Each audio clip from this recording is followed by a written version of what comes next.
Olá, boa noite, tudo bem? Sejam todos bem-vindos. E hoje nós vamos fazer uma live para mostrar para você qual que é o sentido biológico ou sentido emocional de um câncer de mama, tá? Então, se você tem alguém que você conhece que tem câncer de mama ou nódulos no seio, então seria muito interessante você compartilhar essa live com essa pessoa para que você possa ajudar ela a entender se existe ali algum conflito emocional que possa estar alterando essa parte física. Meu nome é Rodrigo Kim e eu ajudo aí profissionais da área da saúde, terapeutas, a encontrarem a origem, a raiz emocional dos seus sintomas e doenças e realizar um atendimento em até 2 sessões. Então se liga até o final dessa live que com certeza você vai ter muitos benefícios, muitas dicas para você conseguir ajudar as pessoas que têm ali, né, principalmente as mulheres, né, que têm o câncer de mama ou que sempre está tendo um nódulo, uma formação nodular e às vezes não consegue entender as causas, as origens de estar acontecendo isso, né? Então, por isso que hoje a gente vai trabalhar uma das causas que é o estado emocional. A gente não pode deixar de pensar nesse processo, pensando ali também no conflito emocional. Certo? Aproveite então, compartilhe essa live, que eu tenho certeza que você vai ajudar alguém compartilhando essas informações que você vai receber hoje e que outras pessoas também possam se beneficiar, tá bom? Quando a gente fala de câncer de mama, é, existem alguns contextos que vocês precisam entender e é por isso que eu coloquei o nome, né, o sentido biológico de um câncer de mama. Por quê? Quando nós pensamos em qualquer alteração no nosso corpo, seja ela do nosso físico ou do nosso emocional, para quem estuda, né, as leis sistêmicas, as leis biológicas, para quem estuda o corpo como um todo, né, como uma conexão mente e corpo, então você começa a entender que existem alguns padrões emocionais que podem gerar certas doenças. Então, por isso que é importante vocês entenderem o sentido biológico. O que significa sentido biológico? É o porquê, né? Por que o corpo de uma mulher iria alterar a mama dela? Por que o corpo de uma pessoa iria alterar o pulmão, o fígado, o rim, qualquer região? Então, nós temos o sentido biológico das nossas doenças. Existe um porquê que o nosso corpo ele modifica uma certa região, mesmo sendo algo genético, mesmo sendo por uma intoxicação ou sendo por qualquer estímulo que você imaginar. Então nós temos alterações fisiológicas no nosso corpo, mas essas alterações sempre, tá? Sempre acontecem porque elas tendem a exaltar a função de um órgão ou eliminar, né? E o que seria isso? Então, por exemplo, nós temos o braço, né? Nosso braço, a gente tem a função de pegar as coisas, de empurrar as coisas. A nossa perna, ela tem a função de, né, nos manter em pé, de nos locomover, de ir para frente, de ir para trás. Então, de mudar de direção, mudar de rumo. Então, se você perceber, todos os nossos órgãos, eles têm um sentido, uma função biológica, uma função para realizar o nosso corpo. O intestino, por exemplo, ele serve para absorver água, líquido e também eliminar, né, aquilo que não serve para o nosso corpo. Né? Enquanto o estômago, por exemplo, ele serve para digerir, né, as coisas que a gente come, as coisas que a gente se alimenta. Então, o que eu quero que vocês entendam é que o nosso organismo ele tem um sentido biológico. E quando nós estudamos essa parte biológica, a gente entende, às vezes, por que uma pessoa tem uma certa doença passando por um estresse. Então, por exemplo, se a gente passa por uma situação estressante agora, vamos pensar eu e você aqui, estamos passando uma situação estressante, a situação é igual para nós dois, mas eu vou ter uma doença, por exemplo, uma rinite, e você pode ter uma alergia de pele. Então, o que faz diferenciar essa doença, sabe? O que determina essa diferenciação entre nós passarmos, né, um estresse juntos e eu sentir, ter uma doença e você outra? É igual muitas mães às vezes me falam, mas é, os meus filhos tiveram a mesma criação, viveram as mesmas coisas, porém, só um que é depressivo, só um que é ansioso, só um que engorda muito, só um que não consegue parar de comer, ou só um que tem déficit de atenção. Então, o que as pessoas às vezes não compreendem é que cada um de nós, percebemos o nosso meio ambiente de uma forma. Tá? Cada um de nós temos uma certa percepção de vida. Enquanto para uns as situações são normais, para outros as situações às vezes são estressantes. Só que elas são estressantes com um certo uma certa percepção, uma certa forma de ver, de enxergar, de perceber aquilo. E o nosso cérebro ele vai ajudar a gente com essa modificação no nosso corpo baseado nessa interpretação que nós temos do nosso meio ambiente, tá? E o câncer de mama, quando a gente pensa num olhar biológico, num olhar, tá? Não estou eu aqui. E foi engraçado que esses dias eu encontrei um grande amigo e a gente conversou um pouquinho ali bem rápido e às vezes deu para ver, mesmo sendo um grande profissional da saúde, respeito muito ele, um cara muito gente boa, mas deu para ver que ele não estuda ou não entende quando nós falamos o sentido emocional de uma doença. Não estamos aqui, quando a gente fala de um sentido emocional, nós não estamos falando aqui que é só isso. Não. Existem problemas do intestino que vêm por intoxicação, existem doenças comportamentais que é por falta de hormônio, que isso tem mesmo. Mas é muito negligenciado na área da saúde o aspecto emocional. As pessoas sabem que, todo mundo fala hoje, eu estou muito estressado, né? Ai, nossa, minha vida é um estresse, por isso eu estou doente. Porém, ninguém aprofunda nesse estudo, ninguém tenta compreender mais a fundo as causas desse emocional, né? Porque o nosso corpo ele não modifica aleatoriamente, ele realmente vai modificar conforme as minhas necessidades, né? O que eu realmente preciso. Então, quando a gente fala ali de câncer de mama, a gente sempre tem que pensar o quê?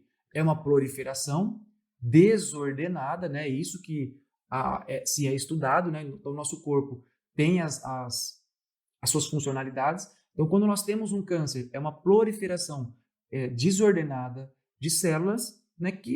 Células ditas, né, anormais, que fazem com que a pessoa tenha um tumor. Né? No caso que nós vamos falar hoje aqui, é um câncer de mama. Só que eu acho que o nosso corpo, o nosso cérebro, ele é muito inteligente, ele é muito sábio para que as coisas sejam um pouco aleatórias, né? Para mim, não faz sentido, tá? Se para você o que eu falar não faz sentido, ok, respeito muito a opinião de cada um. Mas é que para mim, Rodrigo, que né, já estudou bastante coisa e continuo sempre aprendendo e estudando, para mim, eu chegar para você e falar assim, olha, você tem um câncer, você tem um tumor, e foi pelo seu estilo de vida, só pelo estilo de vida, ainda para mim não explica por que deu no pulmão, por que deu no rim, por que deu no osso, por que deu no fígado, entende? Fica um buraco, fica uma coisa jogada. Você teve uma doença genética, seu pai já teve câncer, então você tem propensão a ter câncer. Ok, total sentido ter a genética. Mas por que meu pai, por exemplo, teve um câncer de pulmão e o filho vai lá e tem um câncer de intestino? Né? Porque as células migraram para o intestino. Então, são algumas explicações que, para mim, não fazem sentido. E para que eu possa trabalhar em cima de algo, para mim, tem que fazer sentido. Por isso que eu sempre tento questionar isso para as pessoas. Olha, o que você está escutando aqui nas minhas consultas, sempre é isso. Faz sentido isso para você? Porque as coisas precisam fazer sentido, senão a gente não consegue modificar, não é? Como que eu vou modificar algo que eu não conheço, né, que eu desconheço, e algo que não faz sentido para mim, né? Então, as coisas precisam encaixar na mente. E é por isso que as causas, geralmente, que se falam, né, sobre os cânceres falta de sono, estresse, má alimentação, uso de bebidas alcoólicas, uso de drogas, exposição a alguns tipos de hormônios. Então, assim, a própria genética. Mas, olha só como que as coisas para mim às vezes não faz sentido. Tem pessoas que têm propensão a ter a genética e não tem. Tem pessoas que bebem e não têm câncer. Tem pessoas que se alimentam super mal, que estão super intoxicadas, que comem tudo que você imaginar que pode inflamar o nosso corpo e não tem câncer. Tem pessoas que estão com uma alta exposição a hormônios e não tem câncer. Então, o que diferencia uma pessoa da outra? Né? O que faz com que uma tenha ou outra não tenha? Coloquem aí, porque eu quero ver se vocês estão pegando essa linha de raciocínio aqui comigo, né? Para a gente entrar mais no câncer de mama. O que faria uma pessoa ter e a outra não ter? Né? É lógico, existe um estalido, né? Uma situação hiperestressante, uma fase muito estressante, um pico a mais de uso de drogas, e aquelas pessoas que, cara, vivem afundadas e usando drogas químicas fortes e não tem câncer. Como que a gente explica isso? E outra, vocês já perceberam o seguinte? Aquelas pessoas que ficam em coma, olha só que interessante. Vamos pegar o Michael Schumacher, né, uma pessoa que está em coma há muitos anos. Vocês já pararam para pensar que esse tipo de pessoa não tem câncer? Vocês já pensaram nisso? Pessoas que estão sobre o coma, olha só que interessante, pessoas que estão sobre o coma, estão se alimentando por sonda, não se movimenta, provavelmente é um corpo muito mais intoxicado, oxidado do que uma pessoa normal. E a maioria, olha, pode ser até que eu esteja errado, né? Não vou generalizar, mas eu nunca fiquei sabendo de uma pessoa que estava lá há, sei lá, 10 anos em coma e teve um câncer. Pode até ter, eu nunca ouvi falar, né? E se tem, são casos às vezes muito raros, porque não é normal, né? Não é natural. E por que não é natural? Será que, né, essa pessoa não desenvolve câncer, sendo que está totalmente propensa a ter uma doença grave como câncer, porque o consciente dela está anulado, ela está em coma? Né? É aí que a gente tem que parar para pensar um pouquinho, tá? Então, pessoal, quando nós falar aí, a Juliana participou do Renko, né? Ela falando emocional desequilibrado. Eu vou mostrar para vocês como tem um sentido vocês pensarem dessa forma biológica, tá? Que é o que a gente transmite ali no MRT, né? No método Ressignificando Traumas. Nós falamos de praticamente quase que todas as doenças, né? Praticamente quase que todas. São mais de 100 horas de aulas gravadas, né? Para você entender esse mecanismo. E olha só que interessante. O câncer de mama, ele tem duas possibilidades, geralmente, né? Basicamente. Ou você tem um câncer de mama na glândula mamária, e isso a maioria das mulheres não prestam atenção também, que sempre eu pergunto para paciente minha que chega com câncer, né? Eu também atendo pacientes que estão passando por câncer. Hoje mesmo atendi uma pessoa, né? E assim, ou a mulher tem o câncer na glândula, ou ela tem o câncer no ducto mamário, que é o quê? É o canudinho que sai da glândula e vai até o bico ali do seio para levar o leite para fora. Tá? Então, existem essas duas possibilidades de tumor de mama, que nós chamamos de tumor glandular, que é na glândula, que é onde produz ali o leite, e nós temos o ductal, que é aquele tumor que geralmente vai acontecer ali no canalzinho que leva, que conduz o leite. E olha só que interessante. Existem algumas subdivisões desses tumores, tá? Que são os invasivos, os não invasivos. Geralmente o ductal, que está lá no canalzinho, ele não é invasivo, não é aquele câncer tão agressivo.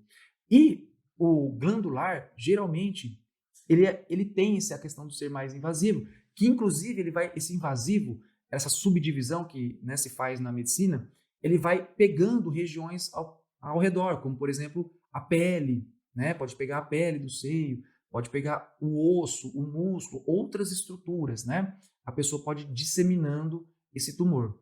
Então, mas de qualquer forma, a função, se você perceber, a função da glândula é produzir o leite. E a função do ducto é conduzir o leite. Olha só que interessante. Então, se você for pensar, a função de cada um é diferente. E tem um detalhe que é muito importante que todo terapeuta deveria saber, que essa parte embriológica, né?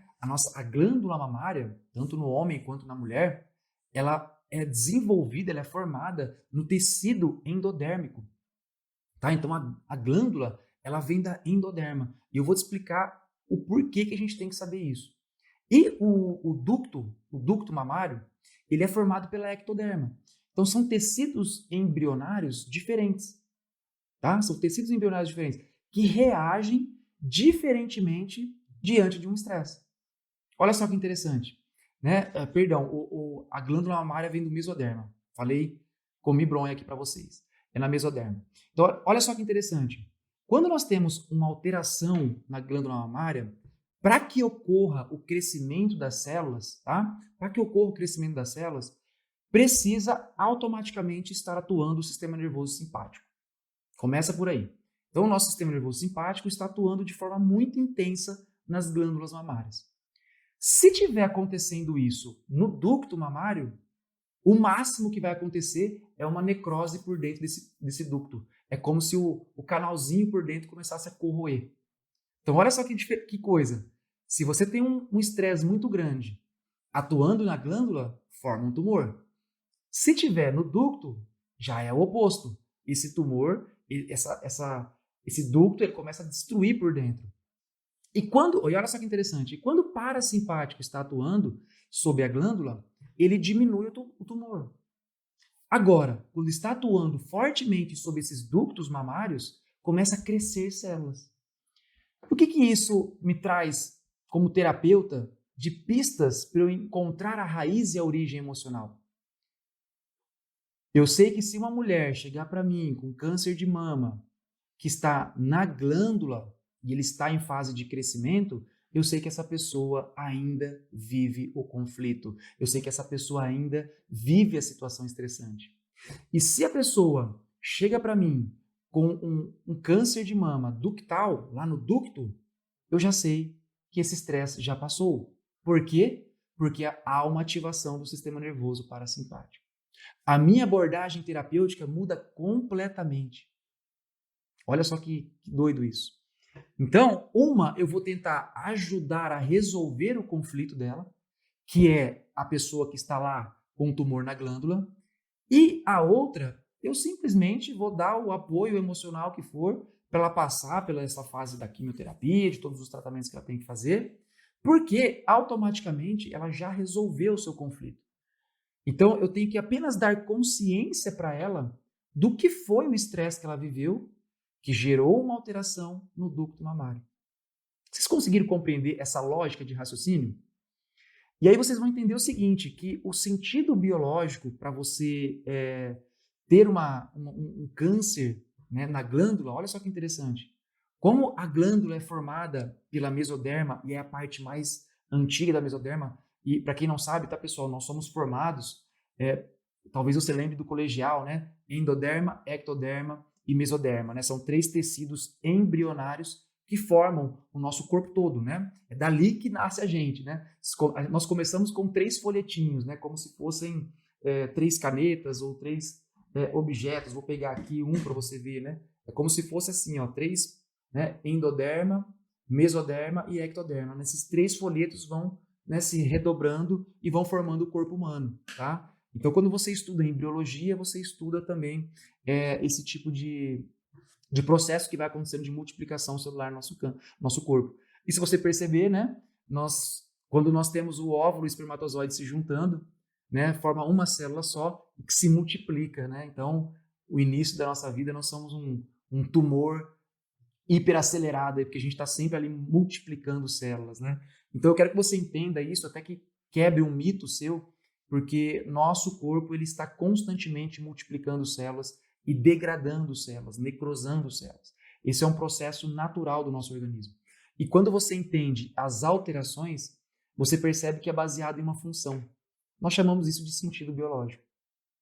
E vamos lá, a glândula mamária, como ela produz o leite, o sentido biológico de você aumentar células na glândula mamária, obviamente, é aumentar a produção do leite.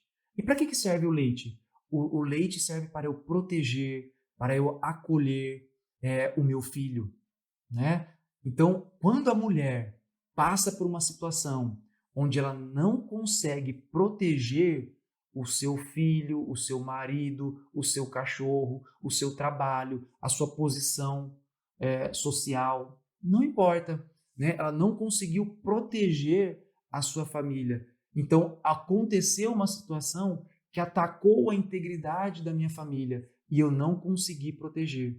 Então, quando esse hiperestresse acontece com a mulher, a tendência é a proliferação de células na glândula mamária. Obviamente, né? Se a mulher está percebendo a situação dessa forma, por que eu vou ter uma alteração no intestino? O que me ajudaria eu ter um câncer de intestino? Se a percepção que a mulher está tendo naquele momento é, cara, está acontecendo uma situação que ataca a integridade. Por exemplo, você pode pensar numa situação seguinte, né? Você vê o seu filho tendo uma doença, então está acontecendo algo com o seu filho e você não consegue protegê-lo da doença. Está acontecendo algo com o seu marido no trabalho dele que você não tem o que fazer, você quer protegê-lo, mas você não consegue. Então são tipos de situações onde a mulher, sentindo essa percepção, ela vai começar uma proliferação celular na mama, na glândula mamária. E o sentido biológico de você conseguir, ou de você ter, né, um tumor no ducto mamário, que é o canalzinho que leva o leite, olha, então ele conduz o leite, ele não produz.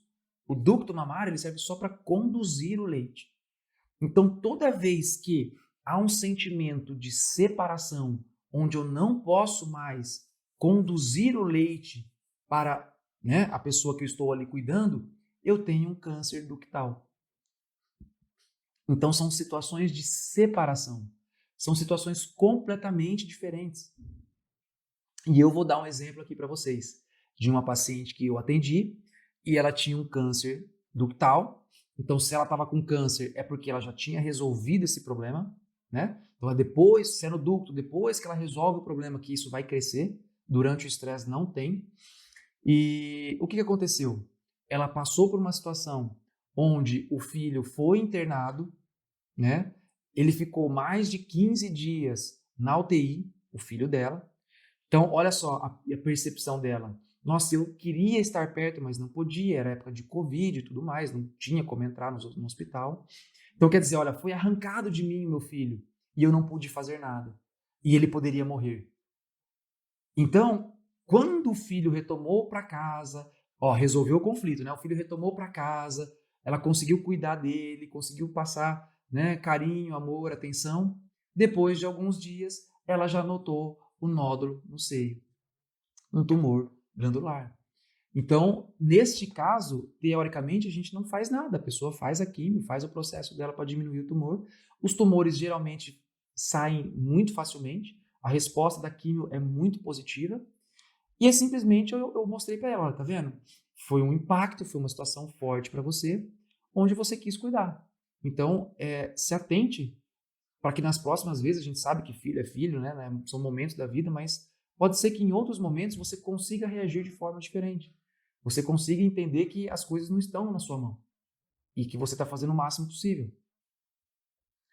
Agora, eu já tive casos, né, mais lá atrás, mais antigos, onde a pessoa veio com um tumor de glândula mamária e era porque, por exemplo, já tive uma paciente que tinha um tumor de glândula porque a empresa dela estava falindo. Então, assim, ela via a empresa como um filho, como uma pessoa, sabe, muito próxima.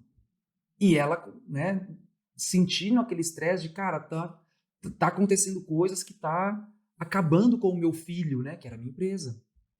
E ela começou a ter as alterações na glândula mamária. Então, olha só que interessante, pessoal. Olha que grande oportunidade que você, como terapeuta, tem. Se você tem esse conhecimento, você consegue chegar na origem do problema. Você não vai falar para a pessoa, foi o álcool. E, por exemplo, essa mulher, né, essa mulher da empresa aí que eu falei para vocês, ela tinha uma ótima alimentação, ela era triatleta, sabe? Ela praticava esporte todos os dias, só comia saudável, sabe? Ela desintoxicava, uma vez por ano ela ia para São Paulo e desintoxicava. Então, pessoal, tem coisas que, às vezes, né, contra fatos, eu sempre falo, né, contra fatos não há argumentos. Né? Um grande professor meu, Afonso Salgado, ele sempre dizia isso, né, contra fatos não há argumentos. Então, assim, você vê como fica nítido quando você coloca o jeito de pensar da pessoa na doença dela. É por isso que muita gente fala assim, nossa, Rodrigo, mas o que você fala faz muito sentido, o que você fala realmente me ajudou, né? Só de você fazer uma live, ou só de você falar numa caixinha de perguntas, né? Você já conseguiu me ajudar. Por quê? Porque essas informações que eu passo no MRT são informações assertivas, onde você busca a raiz do problema e não tratar o sintoma. E não que tratar o sintoma seja um problema. Tá tudo certo. Porém, há momentos que a gente precisa atuar sobre a causa, tá? Então, imagina só você poder mudar a vida de uma pessoa, né, que Possivelmente, no futuro, poderia ter mais tumores, mais câncer, por ela sempre pensar do mesmo jeito. Né? Porque se a pessoa ela quer proteger todo mundo, se ela quer resolver tudo para todo mundo, se ela quer, sabe, dominar a família, protegendo a qualquer custo de tudo que aconteça, essa pessoa vai adoecer. E você conseguir mostrar para a pessoa que é esse jeito que está gerando nela uma alteração, cara, você mudou a vida de uma pessoa. Sabe, a gente não está falando aqui só sobre resultados, tá? Nós estamos falando sobre vidas de pessoas. Você, como terapeuta, pode mudar a vida de uma pessoa se você tiver as informações assertivas, se você conseguir atuar sobre a raiz do problema. E aí que é o que eu tentei desenvolver ao longo dos meus 16 anos, né? Eu não só trago à consciência o problema. Depois desse processo de dar a consciência, é iniciado um processo de ressignificação. Porque às vezes essa mulher que tenta proteger a qualquer custo, né? Ela tenta a qualquer custo proteger os filhos, a família, a mãe, o pai, o tio, a empresa. Ela talvez tenha este conflito, essa forma de responder ao mundo, porque ela viveu algo antes. E aí, por exemplo, você pode pegar ali na terapia uma experiência na infância onde ela sentiu que a mãe poderia morrer e não conseguiu proteger. Então, às vezes a pessoa tem uma dor dentro dela, oculta, que gera na vida adulta dela um comportamento. E esse comportamento e essa forma de enxergar a vida vai gerar muitas vezes uma patologia, como por exemplo um câncer de mama. Então, você poder ajudar as pessoas a enxergarem isso, cara, é muito melhor do que o resultado da pessoa só se sentir bem numa sessão, entende? É algo muito mais profundo que a gente faz. Sabe, todos os meus alunos de cursos, eu sempre tento passar essa profundidade do que nós podemos alcançar nas pessoas. Nós não estamos aqui falando de, simplesmente melhorei o sintoma de alguém, não é isso. A gente sempre tem a oportunidade de mudar a vida de uma pessoa. E eu gostaria de fazer uma pergunta para você agora. Eu tenho certeza que você encontrou várias pessoas hoje no seu dia a dia. Né? Tenho certeza que hoje, durante o dia, você encontrou pessoas. E se você tivesse a certeza que, se você falasse algo para uma pessoa hoje, você teria certeza que isso ia mudar a vida dela. Você acha que você teria abordado as pessoas que você encontrou hoje de forma diferente? Essa é a pergunta que eu deixo aqui para vocês. Será que se você tivesse certeza que um conselho seu fosse transformar a vida de uma pessoa que você conversou hoje, talvez você percebeu ela com um problema, mas você ficou quieto, falou, ou porque não sabe, ou porque não, né? Não vou falar. Será que se você tivesse a certeza de que aquilo que você fosse falar para ela fosse mudar realmente a vida dela, você não teria falado? Então é isso que nos move, é isso que nos faz ir além daquilo que é nos imposto como apenas isso é o correto, sabe? Apenas a químio, apenas a medicação. Não, não é. É isso. Isso salva muitas vidas, muitas, muitas, muitas. Mas a gente pode salvar muito mais se a gente trabalhar o jeito correto. Né? E o jeito correto sempre você ir na raiz do problema. Há momentos que não adianta você ir na raiz do problema, que você precisa salvar a pessoa.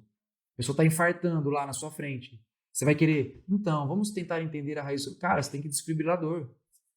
Você tem que mandar uma injeção no peito dessa pessoa e reanimar essa pessoa, não tem jeito. Então, assim, a pessoa está lá com câncer, cara, tem que fazer a químio. Tem pessoas da minha área que são contra, eu não sou. A pessoa tem que fazer a químio, tem que fazer o processo que ela tiver que fazer. Mas será que é só isso? Ou será que ela tem que mudar alguma coisa dentro dela?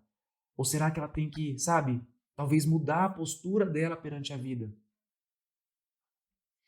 Então, quando nós trabalhamos todos os aspectos físicos associados a essas mudanças emocionais, essas percepções emocionais, é aí que a gente começa a ter realmente um resultado não só duradouro, mas um resultado que ressignifique a vida da pessoa, que ela consiga realmente mudar, né, a forma de enxergar o mundo, de conduzir o mundo. Como hoje, que eu atendi uma pessoa com tumor e com câncer, não era tumor de mama, mas também era um tumor de estresse, de fase ativa. E para a pessoa ela conseguiu entender exatamente que aquela percepção que ela tinha estava alterando ela. Só que teve um porquê dela pensar sobre isso. Então, quando ele entendeu o porquê e olhou hoje, ele fala, cara, eu estou agindo assim hoje porque eu já sofri com algo parecido antes. E aí que é o jogo, né? Você traz essa consciência, te dá a possibilidade de você mudar o jeito de enxergar, mudar o comportamento. E aí as coisas ficam muito mais nítidas. Quando você tem total clareza sobre o que você tem, fica muito mais fácil, né? É a mesma coisa que quando você tem um sintoma e você faz um check-up de exames. Por quê? Quanto mais clareza você tiver sobre o que você tem, mais fácil será o tratamento. É que na maioria das vezes o tratamento ele é sintomático, né? A gente tenta cortar e eliminar o sintoma. E na minha percepção de vida, isso deve ser feito principalmente associado com atuação na causa. Aí, ninguém segura você como terapeuta, como profissional da saúde, não importa a área que você tenha, sabe? Não importa se você é dentista, não importa se você é profissional de educação física, se você é nutricionista, se você é físio, se você é médico, não importa. No final, são pessoas que estão na nossa frente. E pessoas precisam de pessoas, e nós precisamos ser aquela pessoa que vai ajudar aquela pessoa, aquela alma que está na nossa frente. Então, nós podemos atuar como agentes transformadores nas vidas das pessoas. Pensem sempre nisso, tá? Por isso que eu sempre mantenho essa pergunta, né? Se eu pudesse mudar a vida de uma pessoa, será que eu teria me falado ou me comportado da mesma forma como eu comportei? Né? Se eu soubesse que o que eu falasse para ela fosse mudar a vida dessa pessoa, será que eu ia agir do mesmo jeito? Né? Então, nunca percam isso de vista, tá, pessoal? E um pequeno passo que eu acho que é fundamental para uma pessoa que tem um câncer de mama é trabalhar dois sentimentos, tá? Primeiro, a aceitação de separação, de perdas e separações. E o segundo é não enxergar as situações como algo que a agridem, que a atacam, que de alguma forma fazem com que ela sofra por se sentir atacada a sua integridade, né? E isso é uma questão de percepção. E toda percepção ela pode ser modificada.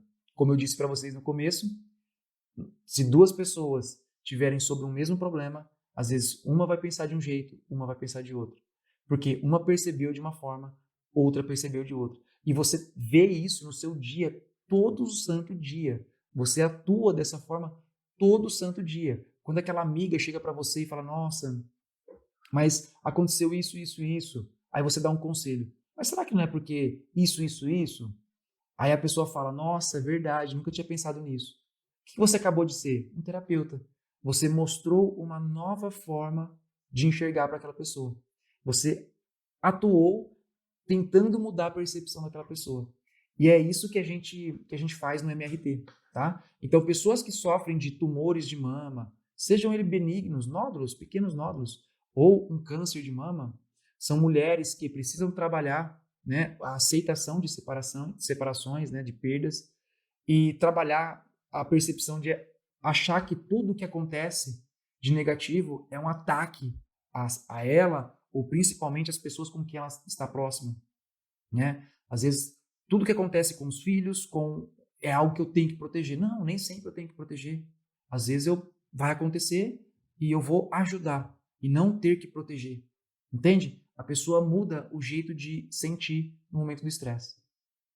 Tá? Então, essa é a dica que eu dou para você que é terapeuta ou para você que está escutando essa live, conseguir se ajudar ou ajudar as pessoas que estão ao seu redor que têm esse problema. Tá? Tente trabalhar emocionalmente. Se você não consegue sozinho, gente, pessoas precisam de pessoas. Se você não consegue sozinho, vá acompanhado que você vai muito melhor.